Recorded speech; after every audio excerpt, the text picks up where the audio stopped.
اس لیے مسلمانوں کو اللہ تعالیٰ نے حکم دیا کہ تم اس لفظ کے استعمال سے ہی رک جاؤ، پرہیز کرو، اور اس کے بجائے کیا کہو؟ نیا لفظ دے دیا، انظر نہ کہو، یعنی ہماری طرف توجہ کیجئے اور ذرا ہمیں سمجھ لینے دیجئے۔ پھر فرمایا کہ بات کو پہلے درجے میں توجہ سے سنو، یعنی یہودیوں کو تو بار بار یہ کہنے کی ضرورت اس لیے پیش آتی ہے کہ وہ نبی کی بات پر توجہ نہیں کرتے اور ان کی تقریر کے دوران میں وہ اپنے ہی خیالات میں الجھے رہتے ہیں، مگر تمہیں غور سے نبی صلی اللہ علیہ وسلم کی باتیں سننی چاہیے تاکہ یہ کہنے کی ضرورت ہی پیش نہ آئے۔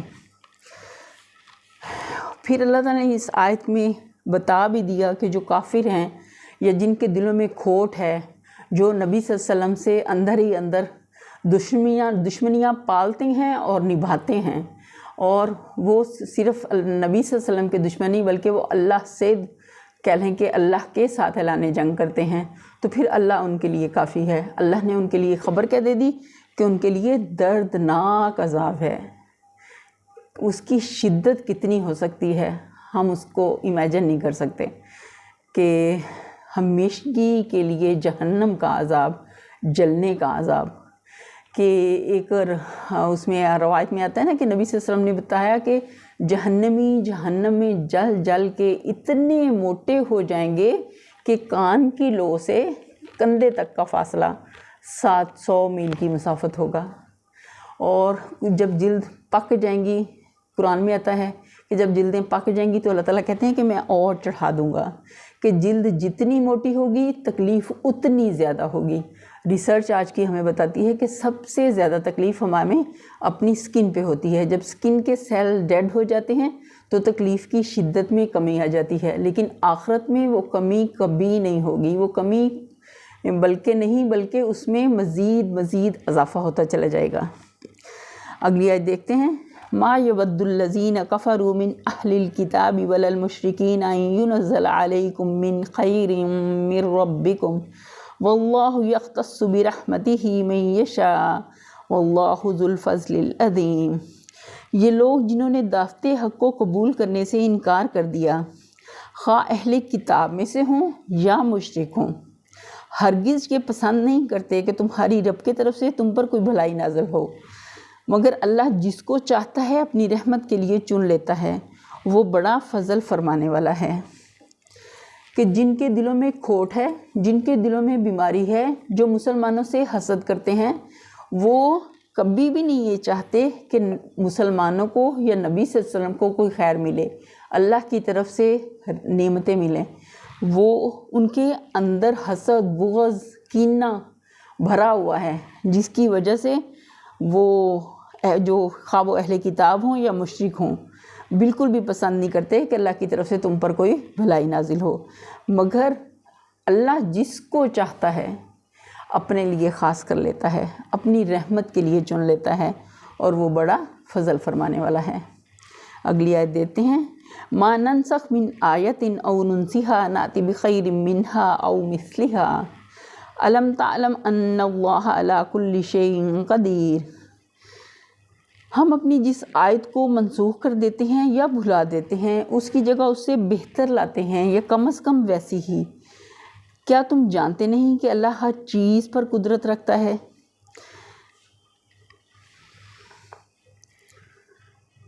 یہ ایک خاص شبے کا جواب ہے جو یہودی مسلمانوں کے دلوں میں ڈالنے کی کوشش کیا کرتے تھے۔ ان کا اعتراض یہ تھا کہ اگر پچھلی کتابیں بھی اللہ کی طرف سے آئی تھیں اور یہ قرآن بھی اللہ کی طرف سے ہے، تو ان کے بعض احکام کی جگہ اس میں دوسرے احکام کیوں دیے گئے؟ ایک ہی اللہ کی طرف سے مختلف وقتوں میں مختلف احکامات کیسے ہو سکتے ہیں؟ پھر تمہارا قرآن یہ دعویٰ کرتا ہے کہ یہودی اور عیسائی اس تعلیم کے ایک حصے کو بھول گئے جو انہیں دی گئی تھی، تو آخر یہ کیسے ہو سکتا ہے کہ اللہ کی دی ہوئی تعلیم اور وہ حافظوں سے محو ہو جائے؟ یہ ساری باتیں وہ تحقیق کی خاطر نہیں بلکہ اس لیے کرتے تھے کہ مسلمانوں کو قرآن کے من جانب اللہ ہونے میں شک ہو جائے۔ اس کے جواب میں اللہ تعالیٰ فرماتا ہے کہ میں مالک ہوں، میرے اختیارات غیر محدود ہیں، اپنے جس حکم کو چاہوں منسوخ کر دوں، جس چیز کو چاہوں حافظوں سے محو کر دوں، مگر جس چیز کو میں منسوخ یا محو کرتا ہوں اس سے بہتر چیز اس کی جگہ پر لاتا ہوں، یا کم از کم وہ اپنے محل میں اتنی ہی مفید اور مناسب ہوتی ہے جتنی پہلی چیز اپنے محل میں تھی۔ ان اللہ علی کل شیء قدیر، اللہ ہر چیز پر قدرت رکھتا ہے۔ اللہ کے لیے کلمہ کن ہے، فیکون، وہ ہو جاتا ہے۔ اگلی آیت دیکھتے ہیں۔ الم تعلم ان اللہ لہ ملک السماوات والارض وما لکم من دون اللہ من ولی ولا نصیر۔ کیا تمہیں خبر نہیں کہ زمینوں اور آسمان کی فرمانروائی اللہ ہی کے لیے ہے، اور اس کے سوا کوئی تمہاری خبرگیری کرنے اور تمہاری مدد کرنے والا نہیں ہے۔ دیکھیں، جب بھی کوئی مشکل ہوتی ہے، کوئی پریشانی ہوتی ہے، کوئی مصیبت ہوتی ہے، دنیا کے عارضی سب سہارے ہم سے ٹوٹ جاتے ہیں، اس وقت میں انسان خالص اللہ کو پکارتا ہے۔ ایک واقعہ آتا ہے، جب مکہ فتح ہوا تو اکرمہ جو تھے وہ مکہ چھوڑ کے، ان کو پتہ تھا کہ انہوں نے اسلام کے جب ابتدائی دور تھا اس میں کس طرح مسلمانوں کے ساتھ دشمنیاں کی تھیں، ان کو کیسی کیسی تکلیفیں دی تھیں، اذیتیں دی تھیں، نبی صلی اللہ علیہ وسلم کے ساتھ کتنی دشمنی کی تھی انہوں نے۔ تو وہ اس خوف سے کہ اب مکہ فتح ہو گیا ہے، نبی صلی اللہ علیہ وسلم فاتح ہو کر مکہ میں داخل ہو گئے ہیں، تو پتہ نہیں میرے ساتھ کیا سلوک کریں، وہ اس خوف سے مکہ چھوڑ کے چلے گئے اور کشتی میں سوار ہو گئے۔ اللہ کی کرنی کے کشتی میں وہ پانی میں، سمندر میں وہ آ گیا، طغیانی آ گئی، پانی بھر گیا، کشتی ہچکولے کھانے لگی۔ تو جو کشتی کا ملاح تھا، سب لوگ دعائیں کرنے لگے ہیں، جیسے جب بھی پریشانی کا وقت ہوتا ہے تو سب کسی نہ کسی کو، جس پر اس کو بھروسہ ہوتا ہے، وہ اس وقت میں اس کو پکارنا شروع ہو جاتا ہے۔ تو ملاح کیا کہتا ہے کہ اس وقت میں صرف ایک اللہ کو پکارو، صرف ایک اللہ، وہی ہمیں اس طوفان سے، اس مشکل گھڑی سے نکال سکتا ہے۔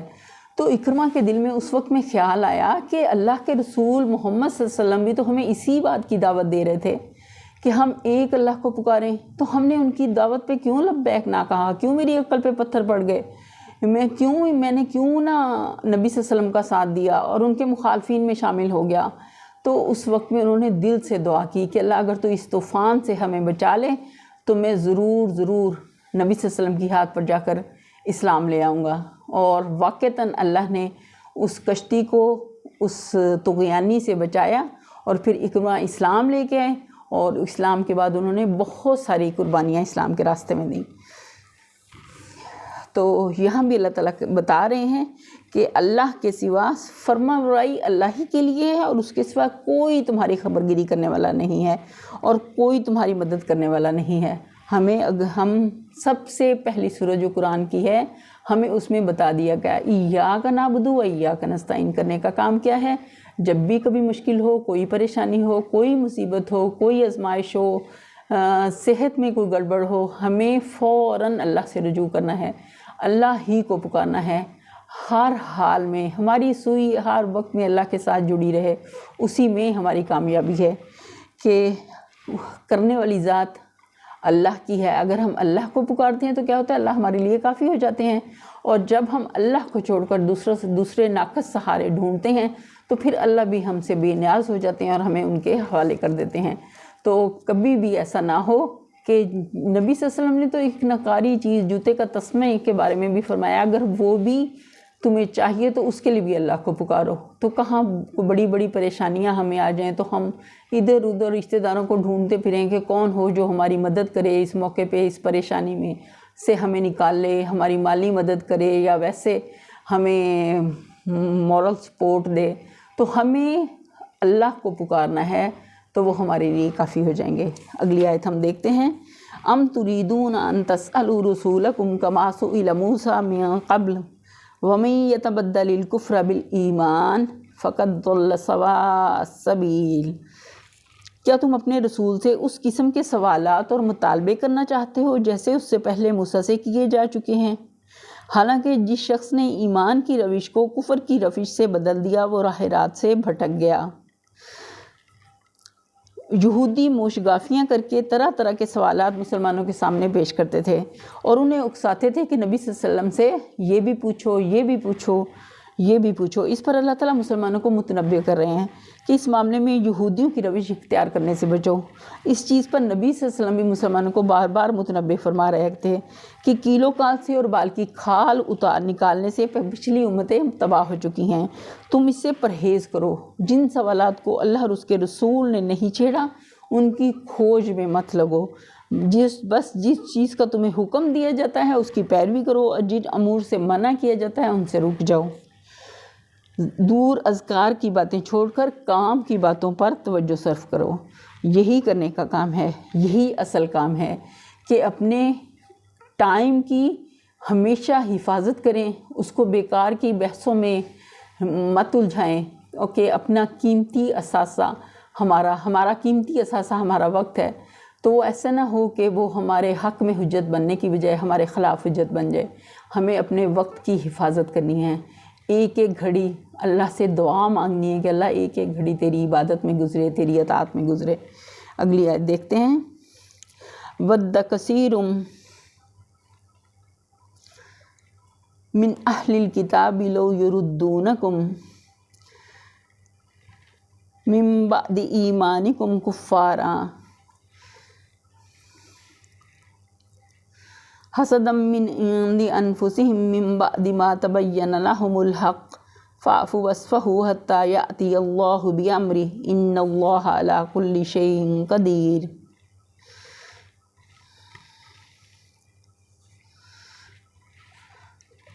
اہل کتاب میں سے اکثر لوگ یہ چاہتے ہیں کہ کسی طرح تمہیں ایمان سے پھیر کر پھر کفر کی طرف پلٹا لے جائیں، اگرچہ حق ان پر ظاہر ہو چکا ہے، مگر اپنے نفس کے حسد کی بنا پر تمہارے لیے ان کی یہ خواہش ہے۔ اس کے جواب میں تم عفو درگزر سے کام لو، یہاں تک کہ اللہ خود ہی اپنا فیصلہ نافذ کر دے۔ مطمئن رہو کہ اللہ تعالیٰ ہر چیز پر قدرت رکھتا ہے، یعنی ان کے عناد اور حسد کو دیکھ کر مشتعل نہ ہو، اپنا توازن نہ کھو بیٹھو، ان سے بحثیں اور مناظرے کرنے اور جھگڑنے میں اپنے قیمتی وقت اور اپنے وقار کو ضائع نہ کرو۔ صبر کے ساتھ دیکھتے رہو کہ اللہ کیا کرتا ہے، کہ وہ جو بھی چالیں چلتے ہیں، جو بھی بغض، حسد، عناد اپنے اندر رکھتے ہیں اور اس کی بنا پر وہ اپنی نفرت کا اظہار موقع بہ موقع کرتے ہیں، تو ان سب کے لیے آپ کی حفاظت کی طرف سے ان کے لیے اللہ کافی ہو جائے گا۔ تو اللہ تعالیٰ کہتے ہیں فضولیات میں اپنی قوتیں صرف کرنے کے بجائے اللہ کے ذکر اور بھلائی کے کاموں میں انہیں صرف کرو، اور یہ اللہ کے ہاں کام آنے والی چیز ہے، نہ کہ وہ کہ اصل چیز کیا ہے، اللہ کا ذکر اور اپنے آپ کو اللہ کی اطاعت میں دے دینا، اپنے نفس کو اللہ کی اطاعت میں دے دینا۔ جب ایسے کوئی بھی بحث مباحثے چھڑتے ہیں تو پھر کیا ہوتا ہے، ٹائم کا انسان کو احساس ہی نہیں رہتا۔ اس وقت میں اللہ تعالیٰ نے اگلا حکم کیا دیا، وَأَقِیمُوا الصَّلَاةَ، اور نماز قائم کرو، نماز کی حفاظت کرو۔ کوئی بھی موقع ہو نماز فوت نہیں ہونی چاہیے، ہم گھر میں ہوں، بازار میں ہوں، ہاسپٹل میں ہوں، بیمار ہوں، ہمیں ہر حال میں کوشش کرنی ہے جب تک ہماری عقل ہمارے ساتھ ہے۔ یہ ہو سکتا ہے کہ بعض اوقات کمزوری اور نقاہت اس قدر بڑھ جائے کہ انسان میں بالکل سٹیمنا نہ بچے، تو وہ پھر دو نمازوں کو جیسے جمع کر سکتا ہے، ظہر کے ساتھ عصر اور مغرب کو عشاء کے ساتھ۔ تو اللہ تعالیٰ نے سہولت دی ہے اس کو، بیمار کو۔ عام موقع پر بھی اگر کبھی ایسے حالات ہو جائیں کہ انسان کو دو نمازیں جمع کرنی پڑے تو اس کی رخصت ملتی ہے، کہ نبی صلی اللہ علیہ وسلم نے بغیر دشمن کے خوف کے عام حالات میں بھی امت کی آسانی کے لیے نمازوں کو جمع کیا، لیکن ان کو اپنی عادت نہیں بنانا چاہیے۔ اور پھر اللہ تعالیٰ کہتے ہیں وَآتُوا الزَّکَاةَ، پہلا حکم تھا وَأَقِیمُوا الصَّلَاةَ وَآتُوا الزَّکَاةَ، دوسرا حکم وَمَا تُقَدِّمُوا لِأَنفُسِکُم مِّن خَیْرٍ تَجِدُوهُ عِندَ اللَّهِ إِنَّ اللَّهَ بِمَا تَعْمَلُونَ بَصِیرٌ۔ نماز قائم کرو اور زکوٰۃ دو، تم اپنی عاقبت کے لیے جو بھلائی کما کر آگے بھیجو گے اللہ کے ہاں اسے موجود پاؤ گے۔ جو کچھ تم کرتے ہو وہ سب اللہ کی نظر میں ہے، ہمارا ایک ایک ایکشن، ایک ایک عمل اللہ کی نظر میں ہے۔ کرامن کاتبین مسلسل ہمارے اعمال لکھ رہے ہیں، کوئی ایسا لفظ نہیں جو ہمارے منہ سے نکلتا ہو مگر فرشتے، حاضر باش فرشتے اسے نوٹ نہ کر لیتے ہوں۔ تو ہمیں اللہ کے پاس اپنی نیکیوں کی فکر کرنی ہے، اپنے اعمال کی فکر کرنی ہے، اپنے آپ کو برائی سے بچانا ہے، دوسروں پر زیادتی کرنے سے بچانا ہے، اپنے منہ سے حق بات کہنی ہے۔ اگلی آیت ہے وَقَالُوا لَن يَدْخُلَ الْجَنَّةَ إِلَّا مَنْ كَانَ هُودًا أَوْ نَصَارَىٰ تِلْكَ أَمَانِيُّهُمْ قُلْ هَاتُوا بُرْهَانَكُمْ إِن كُنتُمْ صَادِقِينَ۔ ان کا کہنا ہے کہ کوئی شخص جنت میں نہ جائے گا جب تک کہ وہ یہودی نہ ہو یا عیسائیوں کا کے خیال کے مطابق عیسائی نہ ہو۔ یہ ان کی تمنائیں ہیں، ان سے کہو اپنی دلیل پیش کرو اگر تم اپنے دعوے میں سچے ہو۔ دراصل نہ تو تمہاری کچھ